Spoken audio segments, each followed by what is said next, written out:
Howdy YouTube, today we're taking a look at the Star Wars Rebels Clone Commander Gree. One of the figures I was not expecting to get in the new style Clone Wars packaging. Obviously we see the Stormtrooper helmet there. Although there is a lot of Star Wars Rebels promotion on this packaging, he is in fact from the Clone Wars, one of my favourite clone commanders of all time. Obviously from Episode 3 you can see the Phase 3 armor counterpart there. Really keen to get this guy opened up just to see. It looks like he's got a little bit more articulation than the standard new released basic Star Wars figures, so that's going to be a little bit interesting.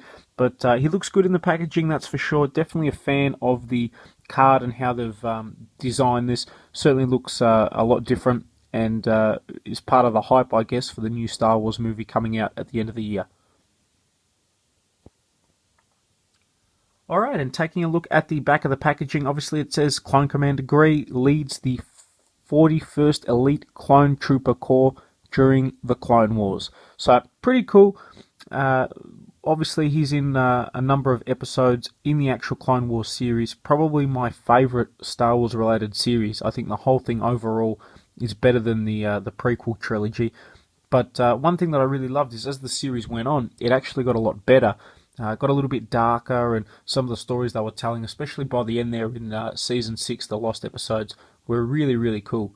But let's get this guy opened up out of the packaging.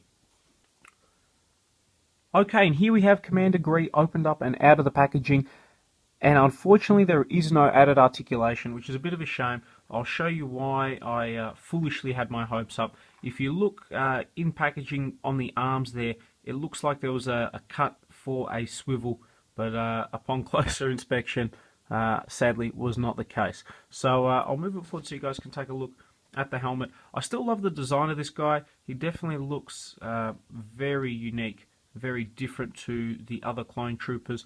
I'll bring in, just for comparison, the Clone Trooper Sergeant, also from Phase 2. You can see there's quite a bit of difference there, but he still maintains that classic look, which some people like, some people don't. I'm actually quite a big fan of the early Clone Trooper armor.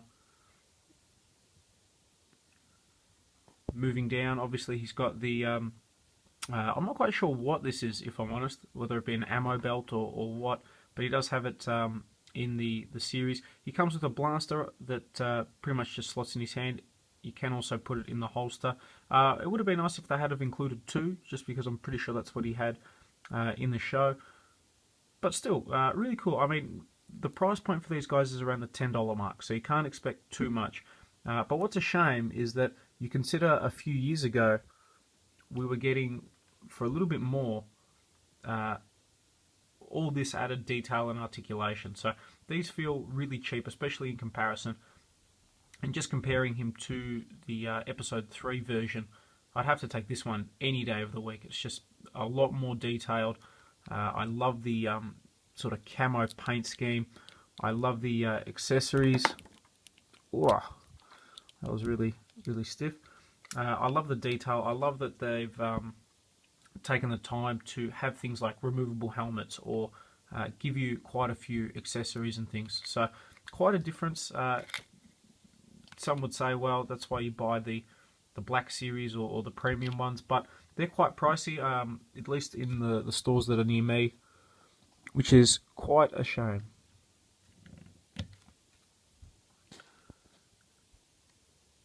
So a quick look at the back of this guy.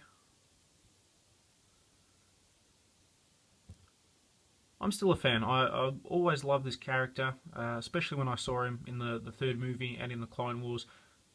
Shame he gets killed off pretty spectacularly, but it's still pretty cool. So in terms of articulation, he's got a swivel head, swivel arms, nothing else, no waist movement, and then he's just got swivel in the legs. So really, really limited in articulation. But again, I guess the price point of these guys is the main reason for that. It would be nice if they slowly started bringing in some articulation, a little bit like they did early 2000s when they slowly introduced the swivel and then they progressed up to the ball joint.